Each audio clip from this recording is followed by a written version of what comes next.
So the moves keep coming in for the Baltimore Ravens. We know they just signed a wide receiver, Deandre Hopkins, to a deal, and the details on that contract just came out, and I think you guys are going to like it. Plus, we got a key special teamer and linebacker, Jake Hummel, that was signed, as well as a restructure for Marlon Humphrey that just opened up $13 million of salary cap space. The question is, for what? Plus, we got the Mark Andrews trade speculation and rumors and stuff swirling and heating up right now before the deadline for the Ravens to essentially get it done on Monday before the roster bonus comes into place. Michael Pierce just retired. We got a statement from him and much more, man. So welcome into another episode of Ravens Reports. It's your guy Noah here with For the Flock, as always, bringing you guys our top 5 news reports and storylines coming out of our Baltimore Ravens today.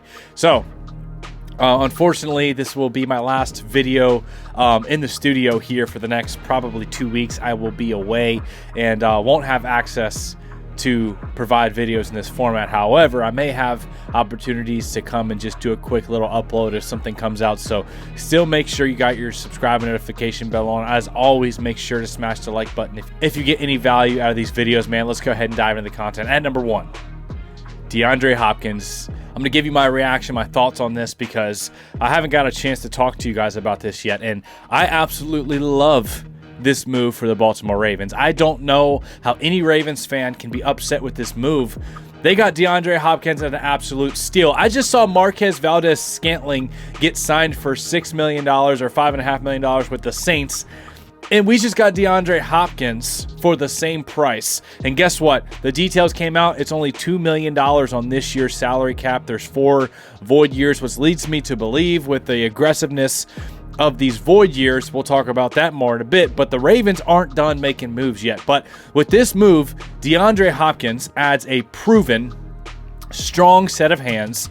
This is what I love about DeAndre Hopkins, is his strong hands. He has some of the best hands in the NFL. He has great play strength.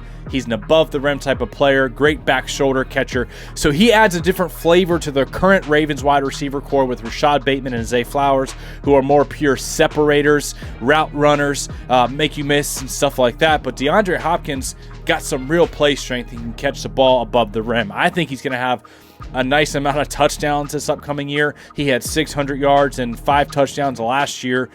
But DeAndre Hopkins is not brought in here to be like the wide receiver 1 or even wide receiver 2. He's just another reliable playmaker for Lamar Jackson. He is the Nelson Aguilar / Tylan Wallace replacement.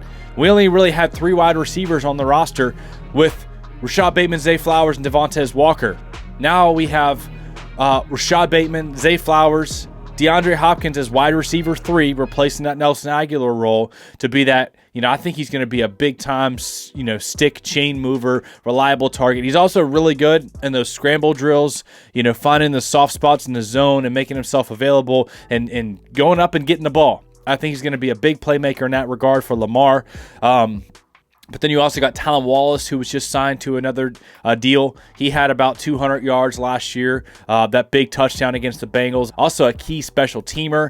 Also caught a clutch catch to set the Baltimore Ravens up on 3rd down in the playoffs against the Buffalo Bills in the divisional round with a minute and a half left. Tylan Wallace was the guy that, had a big catch and run. Whenever Bateman and Zay Flowers were down, Tylan Wallace stepped up.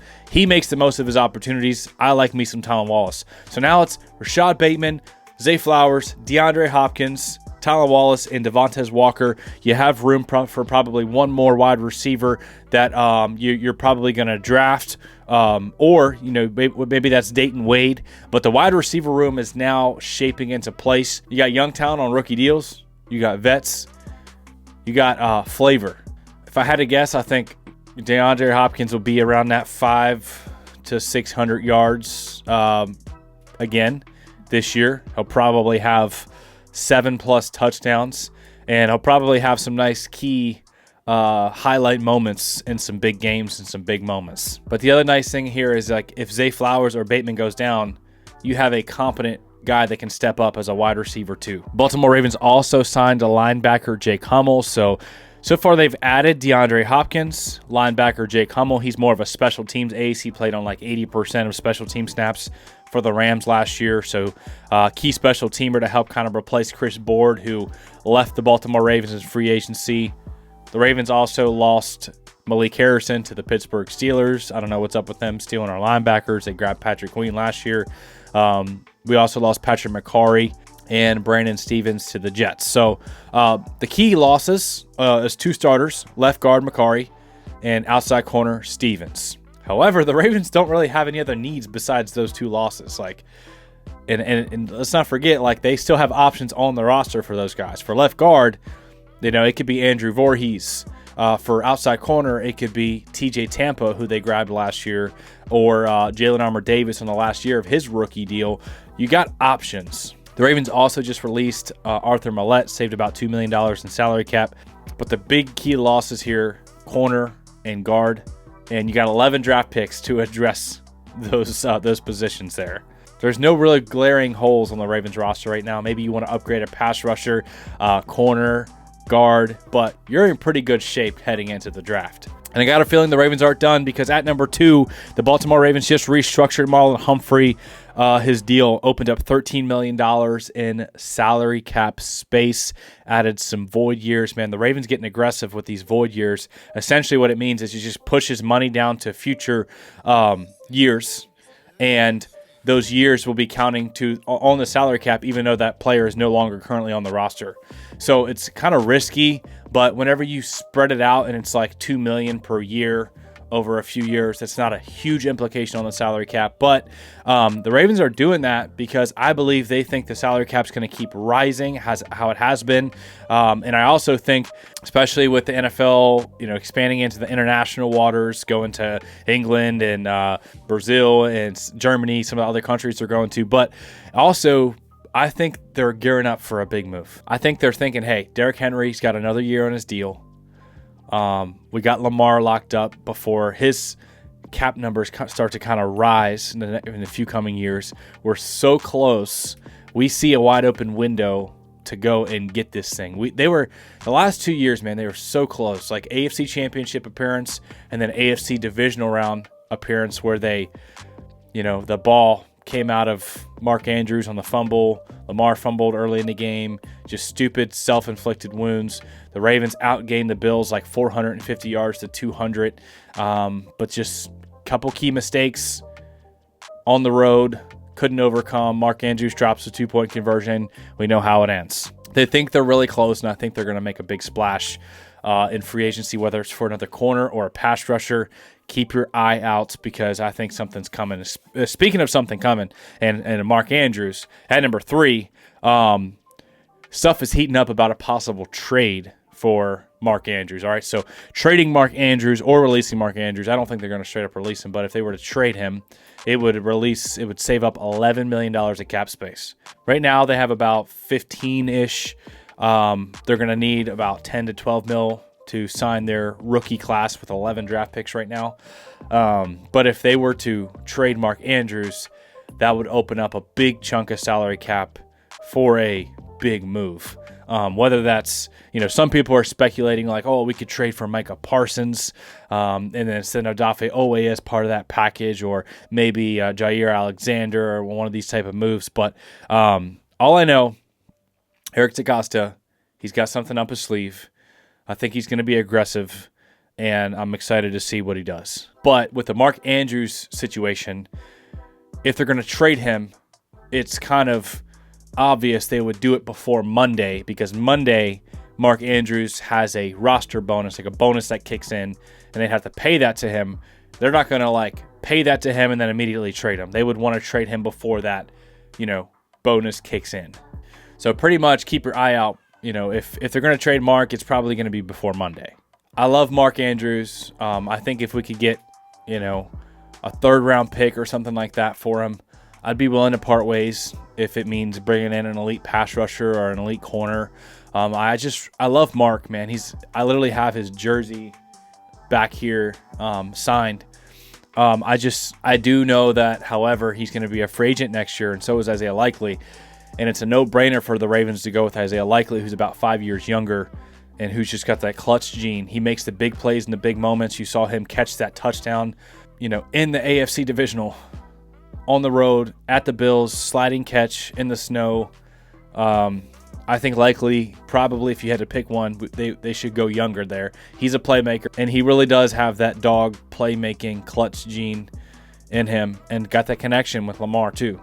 So it would hurt to trade Mark. I'm just saying if you can get something in return, if he's going to be leaving next year anyways, and it can open up a ton of money to make a big splash that could help out the defense or something, it could make some sense for the Ravens. At number 4, here's a reaction to the absolute bargain that the Baltimore Ravens got with Ronnie Stanley. He's only the 8th highest paid tackle in the NFL right now. Didn't even crack the top 5 despite him, being really good in pass pro last year, being healthy and hitting the market. He had a really big market. Like the Kansas City Chiefs wanted to pay him. The Patriots wanted to pay him. There was other teams that were interested as well. But here's a reaction on the Omaha podcast with Mina Kimes. Take a listen. The one I like because of what it says about the Ravens is the Ronnie Stanley deal. $44 million guaranteed. And it's not like Stanley was choosing between bad teams. The Patriots, I think, were going to go over the top with money. But the Chiefs, I think, were building their offseason plan around signing Ronnie Stanley. And he chose to stay with the Ravens. They made him take a pay cut before last season. You have to be a pretty great organization from the top to the bottom, the coaching staff to the administration, all of that stuff to make a dude take a pay cut. And then the following year, he's maybe taking less money, or he's giving you at least the benefit of the doubt and wanting to stay home. And this is how, great teams can stay great. So I just love that. The Ronnie Stanley deal was my favorite of the entire free agency from a team perspective. Clearly the best tackle option in a fairly weak class. They ended up paying him at an annual rate that doesn't even move him. He's 8th at $20 million APY. Like, that is such a bargain for a player who was really good and healthy last year. Ranked 9th in ESPN's pass block win rate metric, allowed only 2 sacks. I think this is a huge win for the organization. So shout out to Ronnie Stanley for this team-friendly deal. Especially like he took a pay cut last year and then took off a guaranteed year of his deal so he could hit free agency. He balls out, proves it, and then takes another discount to stay with the Baltimore Ravens. And I think it's because how patient the Ravens were with his injuries before, especially after giving him that monster deal before he got hurt. And I think he wanted to do the Ravens right. The Ravens wanted to do him right, and it just worked, man. So now he's going to be paving running lanes for Derrick Henry and Lamar Jackson. He's going to be protecting Lamar's blind side as Lamar drops back and dishes out dimes to Zay Flowers and DeAndre Hopkins and Rashad Bateman. And I think this is crazy, guys. Lamar, our guy, had over 40 passing touchdowns, 4 interceptions, 4,000 passing yards, 900 rushing yards, top 5 passer rating of all time. Dude had a phenomenal year last year. We know he didn't win MVP. Doesn't matter. But I think Lamar will have an even better year. This sounds crazy. I know. It sounds like, how can you have a better year than 4,000 passing, 900 rushing, and 40 touchdowns with 4 interceptions? I don't know. Maybe it doesn't look better statistically, but I think he'll have a better year because I think the offensive line is going to be even better than it was last year. Remember last year, it started off on shaky. Roger Rosengarten was a rookie. Andrew Voorhees. We weren't situated at guard yet. Yeah, I think the offensive line has got more continuity. 3 of the starters we know are returning. Okay, Rosengarten, Stanley, and then your center. So literally your bookends and your center, like the core of your offensive line, is coming back. You got to figure out the guards. Daniel Falele's coming back as well, right guard. So 4 out of your 5 guys are coming back. Will he start? Probably. But left guard's really the only question mark. But most 4 out of your 5 guys of your starters are coming back. That's good news for Lamar Jackson. So the offensive line is going to be better. The wide receiver room is going to be better because let's not act like DeAndre Hopkins isn't an upgrade over Nelson Aguilar. And then Rashad Bateman Rashad Bateman had 800 yards and 9 touchdowns last year. He's on the up and up. And then Zay Flowers cracked 1,000 yards, the first homegrown Ravens wide receiver to crack 1,000 yards in a long time. So shout out to Eric DeCosta for rebuilding this wide receiver core. It's a legit wide receiver core now. And the tight ends as well, Derrick Henry. Let's just pray that everyone stays healthy, because this offense, especially in the third year, more comfortability with Todd Monken, man, this offense is going to be nasty. Expect another top-performing offense in the NFL in 2025. At number 5, let's flip it over to the other side of the football on the defense. I think the defense will get off to a better start as well, because a lot of continuity in the secondary is coming back. Kyle Hamilton, Marlon Humphrey, Nate Wiggins, and then the second year of the defensive coordinator. We know the second year is always much better, much smoother, off to a better start than the first year of a new coordinator, where they're making the in-season adjustments, getting to know their personnel, their players, their coaches, all that stuff. I have trust in this defense to really get off to a nice start, and I think they're going to get some more talent. I really do. Like 11 draft picks. It's a lot of ammunition to pump talent into your defense, because pretty much the offense is set. We'll probably grab a few offensive linemen, maybe a tight end, maybe a receiver, but 11 draft picks, plus you got some money that you can still spend in free agency and some opportunities to open up more money. Like, I think a lot of resources are going to go into this defense, some more pass rush juice, defensive tackle depth, corners, safeties. I'm seeing a lot of Malachi Starks, mock drafts, some pass rushers that could be available. So whoever's falls to the Ravens at 27, I think they'll just go BPA, and they're going to restock up that defense and have a nice defense. But back to my original point, went on the rabbit hole. Michael Pierce, defensive tackle, retired from the NFL after a long and successful season, career with the Ravens and the Vikings. Started off with the Ravens as an undrafted free agent, went with the Vikings, came back to Baltimore. Great guy. He went on the Sports Spectrum podcast and announced his retirement, gave some shout outs. Sports Spectrum podcast is one of my favorites that I follow on Twitter.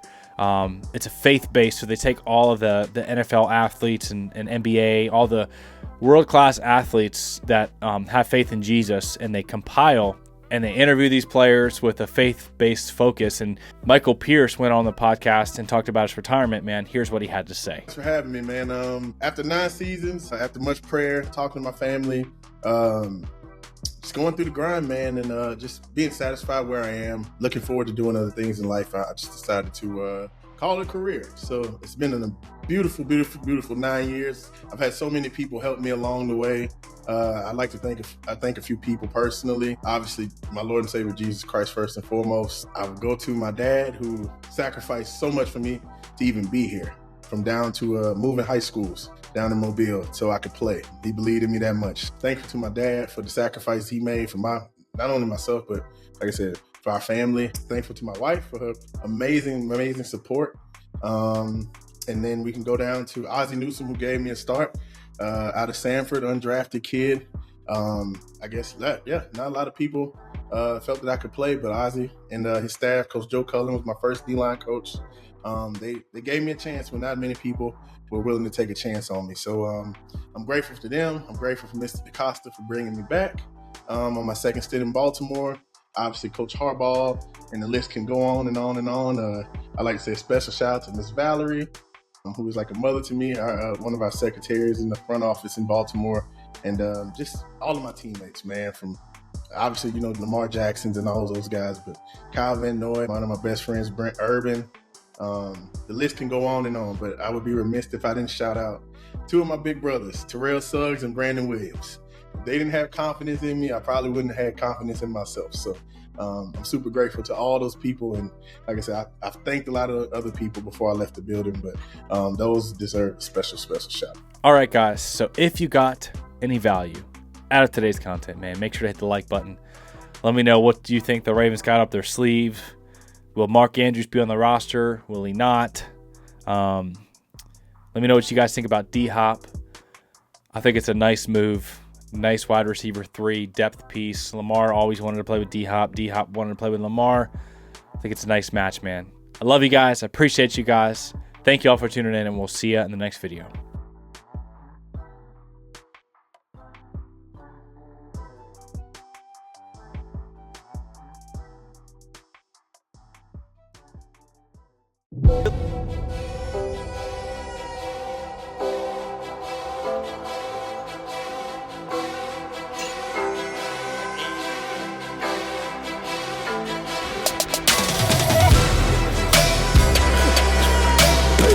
Ray, when he wasn't looking, he ran me over.